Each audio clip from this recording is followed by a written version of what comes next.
제자 훈련이라고 하면 유명한 신앙서적 하나가 생각이 납니다. 제자입니까? 라는 책인데요. 혹시 읽어보셨습니까? 워낙 유명한 책이라서 읽어보신 분들이 많습니다. 제가 대학생 때 88년, 89년 정확하게는 모르겠는데요. 출판된 책인데 출판된 지 4년 만에 30번을 인쇄할 정도로 전 세계의 베스트셀러가 되었습니다. 남미의 아르헨티나에서 사역하셨던 후안 카를로스, 아주 익숙한 이름이죠. 여기도 많은 분들이 그런 이름을 가지고 있을 텐데 그 목사님의 실화입니다. 후안 카를로스 목사는 200명이 조금 못 되는 교회에 부임을 합니다. 200명 정도 되니까 부교역자들 몇 분 계시겠죠. 한 2분, 3분 계실 겁니다. 함께 2년 동안 정신없이 열심히 전도하고 사역자들과 함께 교역자들과 함께 교회를 섬겼습니다. 덕분에 급성장하여 200명이 600명이 되었습니다. 주변에서 칭찬자자하고 어떻게 그렇게 2년 만에 3배가 성장했느냐 배워가려고 방문도 답사도 많이 왔다고 합니다. 그러나 후안 카를로스 목사님은 조용히 있을 때 기도할 때 이거 뭔가 잘못된 것 같다 라는 것을 깨닫습니다. 기도 중에 이런 생각이 들었다고 책에 고백합니다. 너는 코카콜라 파는 것처럼 복음을 전하고 있는 게 아니냐. 너희 교회는 전혀 잘하고 있지 않아. 교인 수가 200에서 600으로 늘어났다고 잘 성장했다고 생각하나 본데 착각이야. 그건 잘한 게 아니라 살이 찐 거야. 라는 반성 끝에 제자 삼는 사역을 내가 놓쳤구나 라고 생각하고 시작을 하게 됩니다. 그리고 그 이야기를 책으로 쓴 것이 제자입니까? 라는 책입니다. 이 책의 메시지는 교회 사역의 본질인 제자 삼는 사역을 우리가 잊지 말아야 한다. 우리가 진짜 제자를 세우고 있는가? 라고 교회에게 질문하는 내용입니다. 근데 오늘날 많은 교회가 이 본질을 놓치고 있는 듯합니다. 수많은 행사, 수많은 예배, 기도회, 모임, 수많은 설교, 수많은 교제와 봉사가 있는데 정작 제자 삼는 사역을 하지 못하고 있는 것 같습니다. 왜냐하면 1대1로 1대 여러 명으로 실험, 예수님의 말씀을 지키도록 실험해야 하기 때문에 참 쉽지 않기 때문입니다. 강단에 서서 설교하고 기도해야 하는 것은 힘들긴 하지만 제자 삼는 것보다는 쉽습니다. 여러분도 그렇지 않습니까? 와서 예배 드리는 것이 쉬운데 제자 훈련 받고 양육 받고 말씀대로 숙제를 내어주고 그것들을 점검하고 그리스도인으로 살아가는 것이 어렵기 때문입니다. 그래서 오늘 본문 예수님의 말씀에서 교회의 본질, 제자 삼기 정말 제대로 하고 있는가? 우리 사역을 돌아보며 질문하려 합니다. 교회는 도대체 무엇입니까? 제자 삼는다는 것은 또한 교회 사역에 있어서 어떤 의미입니까? 우리는 어떤 공동체를 세워가야 합니까? 첫째로 교회는 예수님께 대한 진실된 신앙의 고백이 있는 고백 공동체라는 사실입니다. 다시 이야기하면 신앙 고백이 없어서는 교회의 시작도 불가능하기 때문입니다. 예수님께서 공생의 3년 중에 마지막 3년째를 넘기자 예수님은 자신의 죽음을 준비하기 시작합니다. 무슨 말입니까? 자기가 죽고 부활하고 성천하고 나면 이 땅에 제자들이 남겨지고 홀로서기를 해야 되는데 예수님께서 그 홀로서기를 마지막 죽으시기 전까지 준비하기 시작하셨다 하는 것입니다. 지난주 본문에 제자들을 둘씩 따로 예수님이 같이 가지 않고 독립시켜 따로 파송하여 전도한 것이 홀로서기의 출발이었다면 오늘 본문은 제자들의 홀로서기를 위한 정신무장, 내가 이제 곧 죽고 부활하여 떠날 것이다 라는 정신무장입니다. 예수님께서 왜 이것이 정신무장이냐? 예수님께서 제자들의 신앙을 확인한 후에 자신의 죽음을 처음으로 예고함으로 이런 점에서 예수님이 떠날 것을 준비하는 홀로서기를 위한 정신무장이라 할 수 있습니다. 제자들과 함께 기도하신 예수님은 대뜸 정신무장을 위해 질문을 하십니다. 사람들이 나를 누구라고 하느냐? 먼저 제자들에게 직접 묻지 않습니다. 다른 사람들이 뭐라고 하느냐? 물어보니까 제자들이 주변에 들은 소식을 듣고 인용하여 이야기하죠. 어떤 사람은 세례 요한이라고 하고 어떤 사람은 엘리야라고 하고 어떤 사람은 선지자 중에 한 사람이 살아났다고 그렇게 이야기합니다. 그러자 이제 예수님은 드디어 다시 제자들에게 진짜 물어봅니다. 다른 사람 생각은 됐고 너희는 나를 누구라고 생각하니? 라고 묻자 제자들의 대표인 베드로가 하나님의 은혜로 당당하게 이렇게 대답하죠. 당신은 하나님의 그리스도이십니다. 베드로의 대답은 사실 지극히 당연합니다. 조금 전에 겪었던 일들을 생각해보면 자연스럽습니다. 보리떡 5개와 물고기 2마리로 남자만 5,000명을 먹인 사건을 경험했습니다. 이런 게 가능합니까? 또 얼마 전에 야이로의 죽은 딸도 기적같이 살렸습니다. 베드로와 야고보와 요한은 목격했습니다. 방에 같이 들어가서 부모님들과 함께 들어가서 그 사실을 보았죠. 또 그전에는 풍랑을 잔잔케 하는, 자연도 순종케 하는 창조주의 능력도 경험했습니다. 그 배에 탔던 사람들이 이 사람이 도대체 누구길래 바람도 순종하는가, 자연도 순종하는가, 그렇게 반응을 한 것을 보면 잘 알 수 있습니다. 이런 경험을 했기에 베드로는 예수님께서 하나님이 구약에서 예언한, 보내시겠다고 예언하셨던 바로 그 그리스도다 라고, 그렇게 하나님의 그리스도십니다 라고 고백한 것입니다. 그런데 예수님은 왜 굳이 이런 좀 곤란한 질문을 제자들에게 직접 하셨을까요? 제자들에게 자신에 대한 고백을 하게 하시고 뭔가 중요한 가르침을 하고 싶었던 것입니다. 예수님께서 이 고백을 듣고 진짜 하고 싶으셨던 말은 무엇일까요? 오늘 본문에는 나오지 않습니다. 똑같은 동일한 본문인 마태복음 16장 17, 18절에 이 구절을 듣고 예수님의 죽음을 예고하시기 전에 한마디가 나옵니다.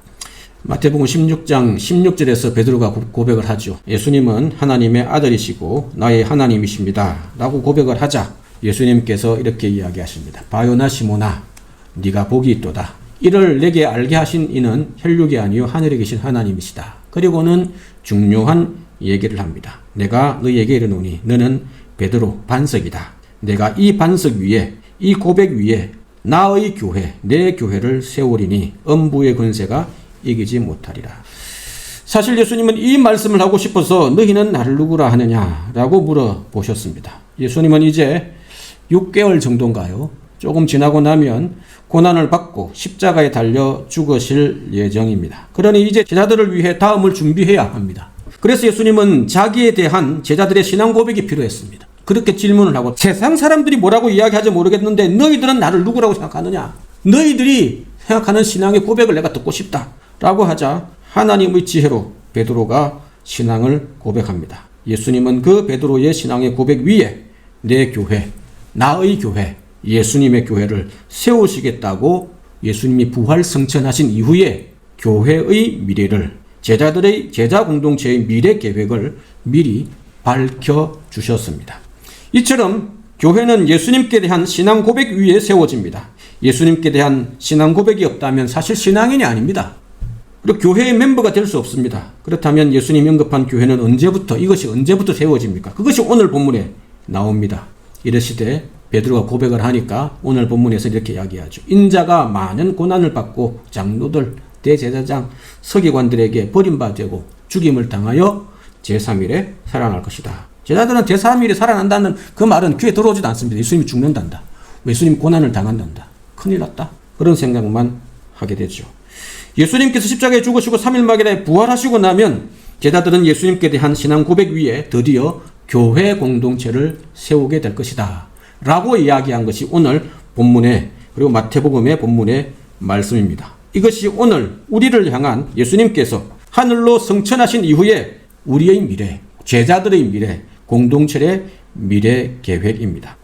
이처럼 예수님을 어떻게 받아들이느냐가 신앙의 출발이며 교회의 출발입니다.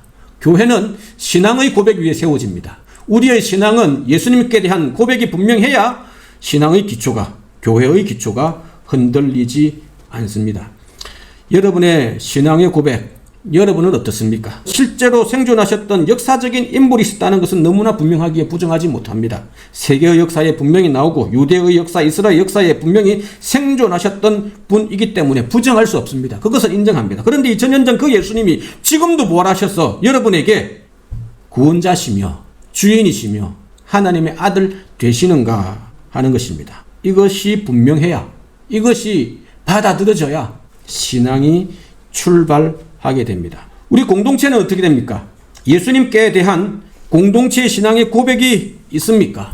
공동체 전체가 마음 모아 예수님에 대하여, 우리의 신앙에 대하여 신앙 고백을 하셨습니까? 이건 우리들의 숙제입니다. 언젠가 전교인 수련회가 있게 되겠죠. 내년쯤이나 할 계획입니다. 공동체 신앙 고백을 한번 만들어서 우리는 지금 예수님 시대에는 이런 신앙 고백, 베드로의 고백의 신앙 고백 또는 사도들이 이런 신앙 고백에 의해서 교회를 세워갔는데, 우리가 오늘 우리 시대에 우리 옷에 걸맞는, 다른 사람들이 보고 이해가 되는 신앙의 고백을 만들어 볼 예정입니다. 예수님께 대한, 하나님께 대한, 우리가 지향하는 교회에 대한 그림을 담아 공동체의 신앙 고백을 만들 것입니다.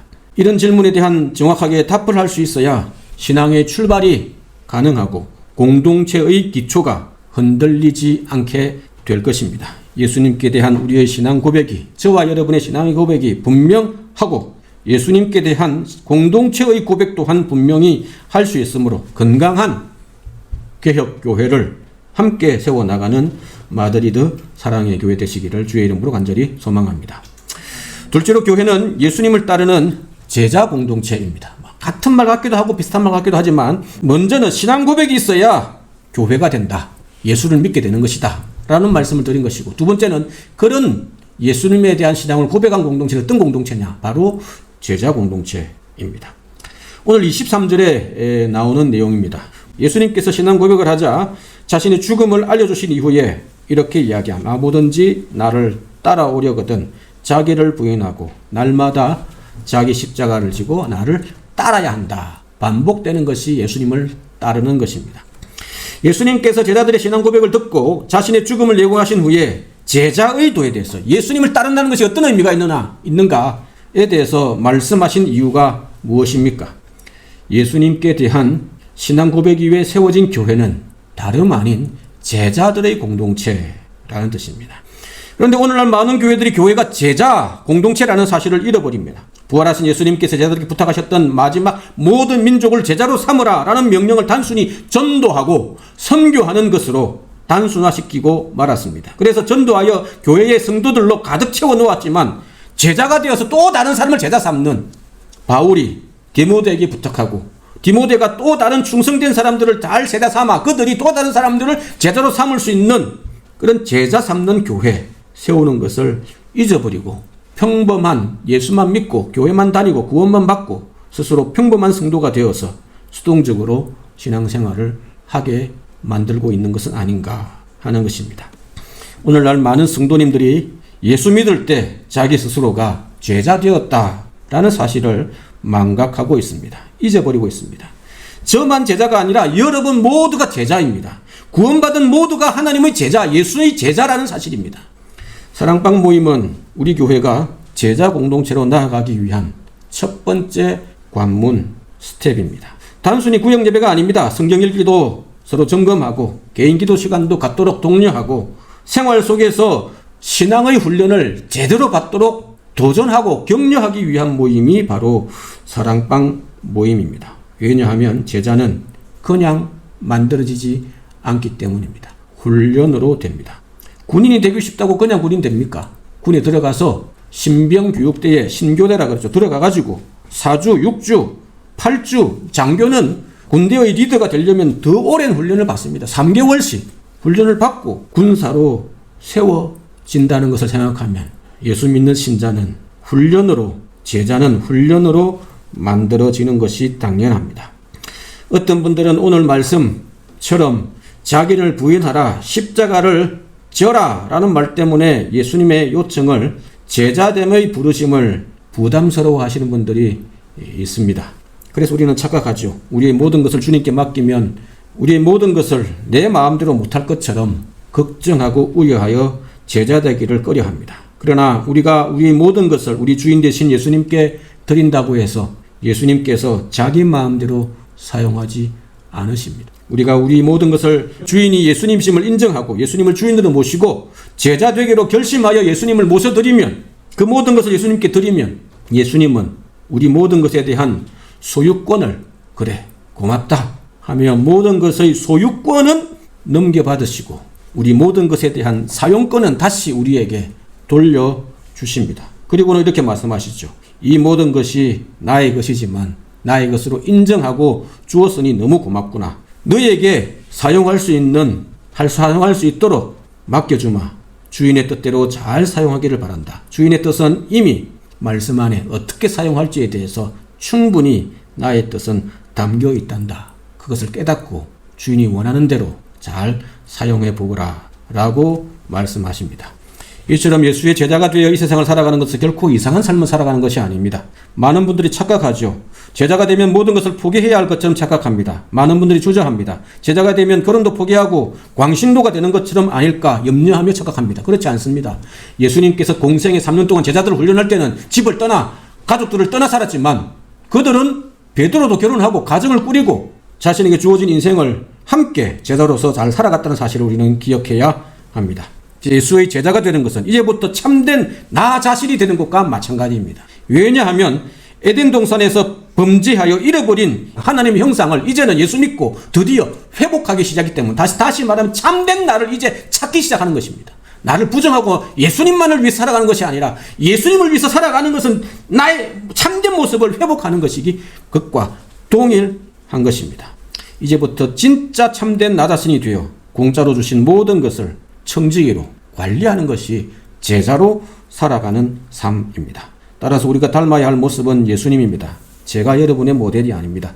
앞에 서서 강단에 서서 말씀을 전가하지만 저는 여러분의 작은 한 스승일 뿐입니다. 연약하고 부족한 목사일 뿐입니다. 그러나 부족한 저를 조금이나마 본받으시기를. 예수님 눈에 안 보이니 본받기가 참 쉽지 않습니다. 그러나 조금이나마 제가 여러분보다 나은 것들이 있다면 저를 조금이나마 저의 좋은 점, 단점은 빼고 장점을 조금이나마 본받아 우리의 진짜 주인 되신 예수님을 따르는 제자 되시기를 간곡히 권면드립니다.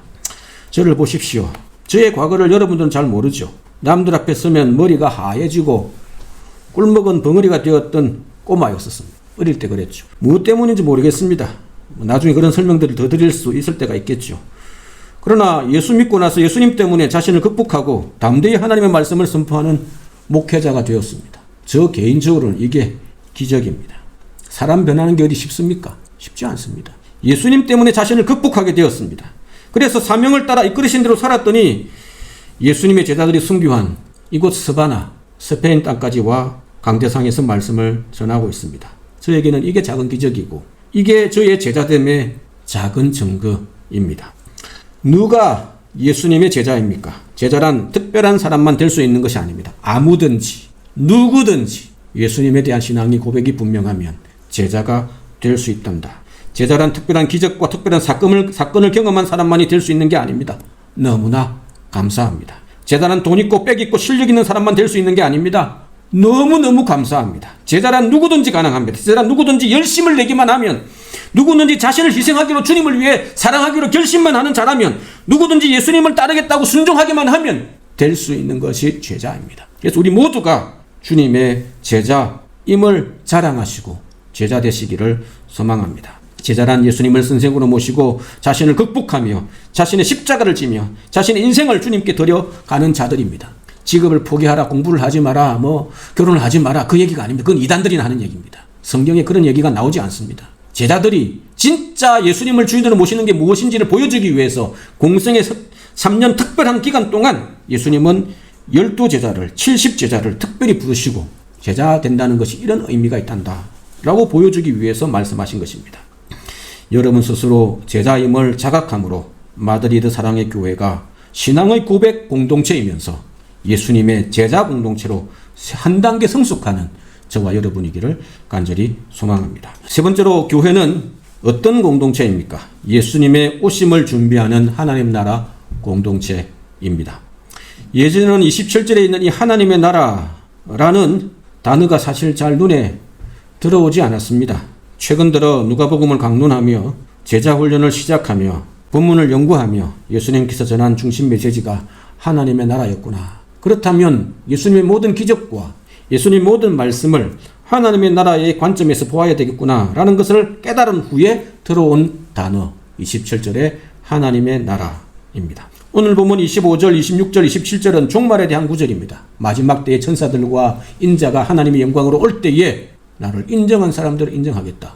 종말에 관한 내용들이죠. 특별히 27절, 여기 있는 사람들 중에 죽기 전에 하나님의 나라를 볼 자들도 있느니라. 뭡니까? 이건 하나님의 나라가 지금도 있다. 예수님 당시 그때도 이미 하나님의 나라가 있을 것이다. 라는 것을 이야기하는 겁니다. 그러니까 오늘 본문의 25절, 26절, 27절은 하나님 나라의 나중 마지막 때도 있고 미래도 있고 하나님 나라의 현재도 함께 있습니다. 이 뜻은 예수님께서 십자가에서 죽으시고 부활하심으로 하나님의 나라가 회복될 것을 볼 자들도 있다라는 얘기입니다. 이 말씀대로라면 하나님의 나라는 현재, 예수님 당시 현재, 예수님의 부활의 때에 이미 승리했고 마지막 종말의 때에 예수님께서 다시 오심으로 완성될 것을 이야기합니다. 교회는 그럼 어떻습니까? 이 구절은 오늘 우리에게 무엇을 의미합니까? 교회는 예수님께서 부활하심으로 세워질 제자 공동체입니다. 나중에 이렇게 내가 하늘나라로 떠나고 나면 교회가 내 교회를 너희들을 통해서 세울 것이다. 예수님께서 말씀하셨습니다. 동시에 교회는 종말에 완성될 하나님의 나라를 준비하는 공동체입니다. 교회가 하나님의 나라는 아닙니다. 그러나 예수님의 부활과 종말 사이에 껴있어서 하나님의 나라를 준비하는 공동체, 이 땅의 공동체가, 제자 공동체가 하나님의 교회입니다. 이게 도대체 우리의 무슨 상관이 있습니까? 교회는 예수님의 부활과 종말 사이에 껴있는 불완전한 공동체입니다. 예수님께서 이 땅에 다시 재림하시면, 다시 오시면, 하나님의 나라가 드디어 완성되면 더 이상 교회는 필요 없습니다. 전도할 이유도 없습니다. 제자 삼을 이유도 없습니다. 그래서 교회는 부활과 종말 사이에 껴있기 때문에 불완전한 공동체, 아픔에 있는 공동체, 이 땅에 있기 때문에 그렇습니다. 거룩한 하나님의 공동체이지만 교회는 이 땅에서 불완전하기에 하나님의 나라를 준비하며 져야 할 십자가가 있습니다. 그것을 예수님은 이렇게 오늘 본문에서 23절에 이야기합니다. 너희들이 나를 따라오는 교회 공동체, 제자 공동체가 되려면, 하나님의 나라를 준비하는 공동체가 되려면 이런 아픔이 있을 것이다. 누구든지 나를 따라오려거든 자기를 부인하고 날마다 자기 십자가를 지고 따라야 한단다 라고 말씀하셨습니다. 이것이 이 땅을 살아가는 하나님의 나라를 준비하는 제자 공동체인 우리에게 주어진 숙명입니다. 우리에게는 십자가 있습니다. 우리에게 아픔이 있습니다. 우리에게 불행이 있을 수 있습니다. 우리에게 고난이 있을 수 있습니다. 요한계시록이 우리가 당할 고난, 예수님께서 마지막 재림 때에 하나님의 나라를 완성하기 전에 있을 수 있는 교회의 고난이 어떠할 것인가? 그런 고난받는 교회를 향해서 하나님 예수님께서 어떤 위로를 주실 것인가? 어떤 마지막 선물을 주실 것인가? 이야기하는 것이 계시록 아니겠습니까? 오늘 말씀을 잘 보십시오. 예수님의 다시 오심을 준비하는 하나님의 나라의 공동체인 교회에게 주어질, 제자들에게 주어질 십자가는 한 번으로 끝나지 않습니다. 십자가가 한 번으로 끝나면 참 좋겠죠. 예수 믿는 우리가 져야 할 십자가는 날마다 주어집니다. 왜 그렇습니까? 오늘 본문에도 분명히 나오지 않습니까? 자기를 부인하고 날마다 져야 할 십자가가 있단다. 다른 사람의 십자가 아니다. 다른 사람까지 지라면 얼마나 힘들겠습니까? 자기 몫의 십자가가 있습니다. 날마다 우리 스스로가, 자기가, 개인이 져야 할 십자가가 있다라고 말씀합니다. 이것이 예수님께서 말씀한 제자도의 본질이며 하나님 나라의 복음의 기본입니다. 간혹 이런 말들을 많이 교회에서 들어보셨을 것입니다. 저도 많이 그런 얘기를 했습니다. 예수 믿으면 축복받습니다. 예수 믿고 복 많이 받으십시오. 이렇게 이야기합니다. 틀린 말은 아닙니다. 맞는 말입니다. 진짜 복은 구원이기 때문입니다. 그러나 성경 어디에도 예수님은 이런 말씀을 하지 않았습니다. 예수님의 복음을 소개하다 보니까 예수 믿으니까 너무 좋으니까, 구원받는 게 너무 진짜 참된 축복이니까 그런 말을 하게 됩니다. 그러나 정작 예수님은 그런 얘기를 하지 않았습니다. 예수 믿고 구원받으라는 말은 있지만 예수 믿으면 마냥 행복하단다, 항상 축복이란다 라는 말은 우리의 생각일 뿐입니다. 성경적인 하나님 나라의 복음은 양면입니다. 복도 있고 아픔도 따라옵니다. 오늘 말씀하지 않았습니까? 예수 믿으면 아픔이, 우리가 져야 할 십자가가 있단다 라는 것입니다. 예수님에게도 마찬가지입니다. 예수님께 죽음과 부활이 함께 있었던 것처럼, 예수님께 고난과 영광이 함께 있었던 것처럼 우리의 인생에도 슬픔과 기쁨이 함께 있고 우리의 개인에게도 아픔과 치유가 함께 있는 것이 현실입니다. 우리의 신앙생활의 인생의 현실입니다. 왜냐하면 예수님의 제자인 우리는 하나님 나라의 완성이 아닙니다. 예수 믿으면 완성이 아닙니다. 예수 믿으면 여기가 천국은 아닙니다. 천국을 맛볼 수는 있지만 부활과 종말 사이에 껴있는 존재이기 때문입니다. 그러나 걱정하지 마십시오. 우리의 져야 할 십자가 멍에는 예수님께서 함께 져주시겠다 이미 말씀해 주셨기 때문입니다. 마태복음 11장의 말씀이죠. 나는 마음이 온유하고 겸손하니 나의 멍에를 메고 내게 배우라. 그리하면 너희 마음이 쉼을 얻을 것이다. 마음이 편안하지 않는 분이 있으십니까? 예수님과 함께 예수님의 멍에를 메고 예수님께 배우십시오. 예수님의 멍에는 쉽고 예수님의 짐은 가볍기 때문입니다. 여기에 멍에라는 단어가 나오는데 농사하시는 분들, 우리 어르신 권사님은 잘 아마 아실 것입니다. 멍에는 요것과 마찬가지입니다. 농사 지을 때 두 마리 소를 하나로 묶어주는 것이 멍에입니다. 멍에의 단어의 뜻이 둘을 하나로 묶다, 둘을 하나로 묶은 것, 이게 멍에입니다. 목에 매는 줄, 혼자 매는 줄 혹시 필요합니까? 물론 뭐 좀 편하게 몰기 위해서 소 한 마리에도 뭘 올리죠. 멍에를 올리긴 올립니다. 근데 진짜 필요한 멍에는 두 마리, 세 마리씩 한물을 하나로 묶을 때 필요한 것이 멍에입니다. 예수님께서 이렇게 말씀하셨죠. 나의 멍에를 메고, 한쪽에는 예수님이 메고 한쪽에는 우리가 있습니다. 우리가 넘어질 때 멍에가 쓰러지지 않습니다. 왜요? 예수님이 계속 쥐고 계시니까요. 나의 멍에를 메고 예수님에게 배우라. 그리하면 너희 마음이 쉼을 얻을 것이다. 이것이 예수님과의 동행의 비결입니다. 혼자 짐을 다 지려고 하시지 마시기 바랍니다. 예수님이 지도록 예수님의 멍에에 함께 나아가시기 바랍니다. 예수님께서 함께 멍에를 지시겠다고 하시는데 왜 혼자 짐을 지려고 하십니까? 그러니 힘에 부치고, 혼자 지려고 하니까 힘에 부치고 숨이 막히고 번아웃이 되는 것입니다. 함께 멍에를 메시겠다는 예수님과 보조를 맞추시기 바랍니다. 어떻게 합니까? 기도를 통하여 예수님의 호흡에 여러분의 호흡을 맞추십시오. 성경 읽기를 통해서 예수님의 인도하심에 여러분의 발걸음을 맞추어 가시기를 소망합니다. 그러면 우리의 걸음이 한결 쉽고 우리의 마음이 쉼을 얻을 것입니다. 말씀을 마무리하려고 합니다. 교회는 어떤 곳 공동체입니까? 고백 공동체입니다. 제자 공동체입니다. 하나님의 나라를 준비하는 하나님의 나라 공동체입니다. 제가 아는 어떤 사람 중에 목회자가 아니면서 제자의 삶을 살아가셨던 분이 한 분 있습니다. 호주에 계셨던 마 선생님이라는 분이신데요. 대학을 졸업하고 호주로 이민을 가셔서 여성 의류 업체를 경영합니다. 자수성가를 하셨습니다. 언론에도 나오기도 하신 것 같습니다. 이분이 신앙에 철이 들면서 어떤 목사님을 통해서 말씀 묵상 큐티 훈련을 열심히 받았습니다. 그리고 은혜가 깊었습니다. 받은 은혜가 너무 커서 나누어 줘야 되겠다 결심을 하고 복음 사역에 헌신하기 시작하셨습니다. 제가 보기에는 그게 제자 삼는 사역 같았습니다. 제가 사역했던 어떤 교회의 학사, 기독교 기숙사입니다. 교회가 하는 기숙사인 거죠. 그 학사 사역을 했는데 그 전세금을 남자 학사, 여자 학사 방을 빌려가지고 두 군데를 했는데 그걸 다 빌려서 운영비 전액을 다 후원하셨습니다. 1년에 한두 번 한국에 귀국하시면 일찍 아침에 학사에 들러서 학생들과 1시간씩 큐티 나누고 훈련시켰던 것을 기억합니다. 이런 모습이 바로 오늘을 살아가는 제자의 모습이 아닐까 합니다. 똑같이 해야 한다 하는 것은 아닙니다. 우리가 있는 곳에서 저마다의 색깔과 개성과 헌신으로 내가 할 수 있는 내 십자가가 따로 있는 것입니다. 그분의 십자가 따로 있고 저야 할 십자가 따로 있고 여러분이 각자의 모습으로 각자의 호흡으로 각자의 수준으로 질 수 있는 여러분의 삶의 자리에서 자신의 호흡과 속도로 우리 모두가 제자가 되어 제자 삼는 마드리드 사랑의 교회 되기를 간절히 소망합니다.